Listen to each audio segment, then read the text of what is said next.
we can put the links out there to the social media. Oh, sorry, man. Sorry, man. We actually are live now. We are live All now. right, Hi, great, Zoheb. great, How are you? great. I'm good in yourself. Great, man. It's good to finally chat to you. And I was looking at your Facebook profile, and I was quite fascinated by it. How did you become a MC, a dancer, and oh yeah, and a DJ? So now I forgot that. Yeah, man. First of all, thank you so much, Siddharth. It's been amazing chatting to you, and now finally the opportunity to meet you. And was looking forward to this live interview.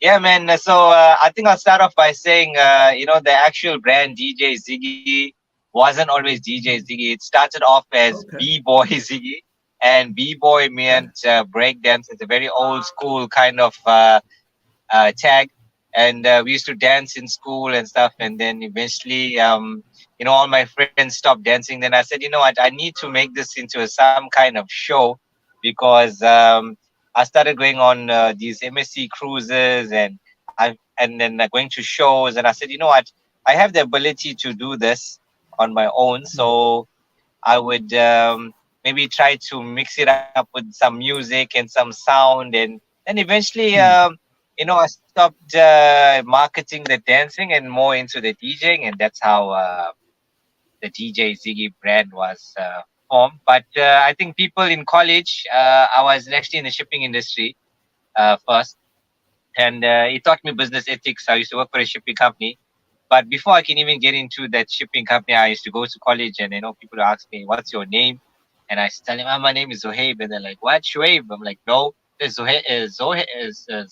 It's like, "No, man, it's Zoheb." He said, "No, your name is too hard to pronounce. Your name is Ziggy, and we're gonna stick to that. You know Ziggy Marley." I'm like, "Yeah, all right, Bob Marley's brother." And like, "Yeah, but you are our Ziggy now." And then from that time in college, I just kept the name, and it was B-Boy Ziggy, and then it became DJ Ziggy, and then the brand just grew in KZN, and now it's it is what it is right now. But I'm still working hard and building this brand, and hopefully, God takes me places. Okay. All right. So, who are the people do you look up to in the industries that you are in at the moment? I'll be very honest with you. When I started DJing, there's a lot of friends of mine that DJ'd, and I used to learn from them. And then there was this one DJ that captured my attention, because he was basically similar to me. His name is DJ Ready D. He's from Cape Town, and the thing is with him, he used to be like a scratch DJ. But the special thing that connected me to him was that when Nelson Mandela was released from prison, he was like the DJ playing outside, and doing the sound or whatever it is. And also, he was like one of those DJs that used to break dance and used to perform in his young days as well as DJ. So like I went up to Cape Town one time, and I was like, "Yo, man, when do you stop this the break dancing era and then you go into the DJing full time?" And he was like, "No, man, you can't decide that. Your body will decide when you actually can stop that." So yeah, he was one of the DJs that I built my career on. But I think that building a mobile DJ scene is much different than the club scene and going out there and stuff.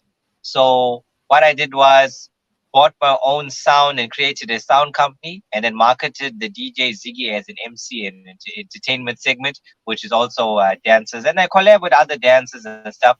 And right at the moment, I would say that I'm really pushing the game.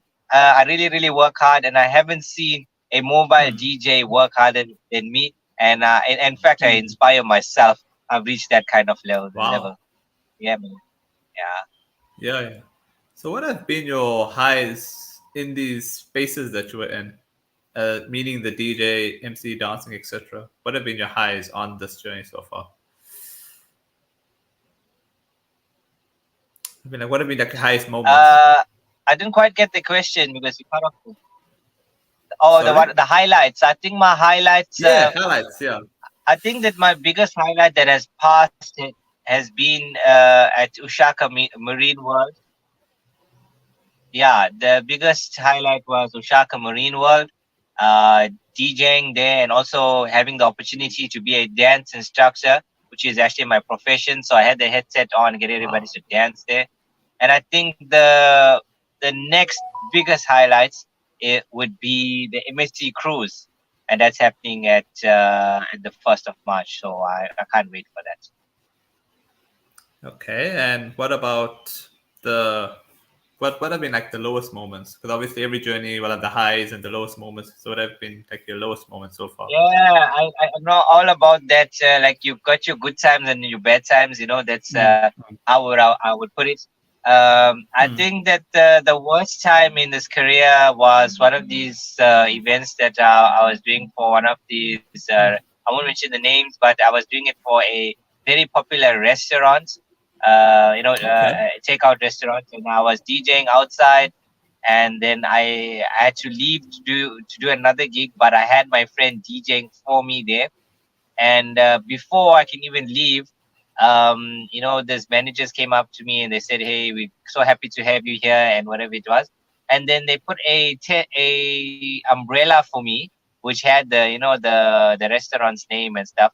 It was so kind of them. But when I went to the van and I came back, the umbrella was gone. It was moved by one of the patrons that were came to eat. So what I did was I moved the umbrella away from where he was seated, which was like close by. But and then I apologized because I realized, this guy is sitting on an umbrella as well, so I can't just pull the whole umbrella. And I said, I'm sorry, but he didn't like the fact that it was a kind of a race issue, and I think that was hit me very bad. Is being in an area where you play music for everybody, and then you get that type of treatment from just a random person. Yeah, I think that was my lowest kind of experience in this field. So what are your future plans for this year and beyond?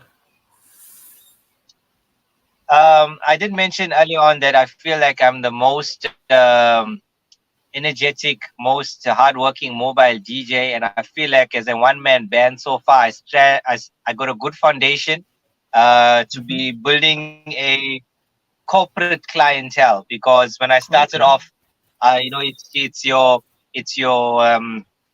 it's your family events, your garage parties, your small tent jolls. But then now it's more of a corporate market. Like you're getting your Mm, a lot of year-end functions, but with that you're hmm, getting those same companies having their intervals during the course of the year, and then they also have their team buildings, and they use my services throughout the year. And sometimes mm, they bring in their staff, and they would have like this kind of a competition. I would say it's not the right term, but there is some word they use for it, where the staff needs to reach a certain goal, and when they achieve that goal, they give them a like a small get together, and whereas also I get in throw in as well. So it's a good market. You don't have those people there that I say, make a better price, boss. Those guys. So mm, yeah, mm. that's the way I'm heading. I see myself in the future having more corporates, and it's a good market to be in. Okay. Finally, what are your words of inspiration for people that want to get into the spaces that you're in? That question is one of my favorite questions that I Oh. enjoy in any interview, and my answer is always the same. It'll be to the youth first. Is that if you want to do something, anything for that matter, not only be a DJ, or everybody wants to be a DJ now. They don't understand what it is to actually be out there. And so my advice to the young people is that be yourself, create your own Mm, brand, and mm. work on it, work on yourself, because there's a Oh. lot of exposure. So there's no excuse for not being exposed. You got social media, you can put in the work, Mm, and then you get your brand out there. And then for those people who just want to do it as a hobby, um, you know, uh, you should you should pursue the love of music rather than becoming famous. People have their jobs and they're not happy, and then they start doing other things to just get attention. So if you're really doing something, do it out of the true love and the passion for something. Yeah, I think that would be the my final say there.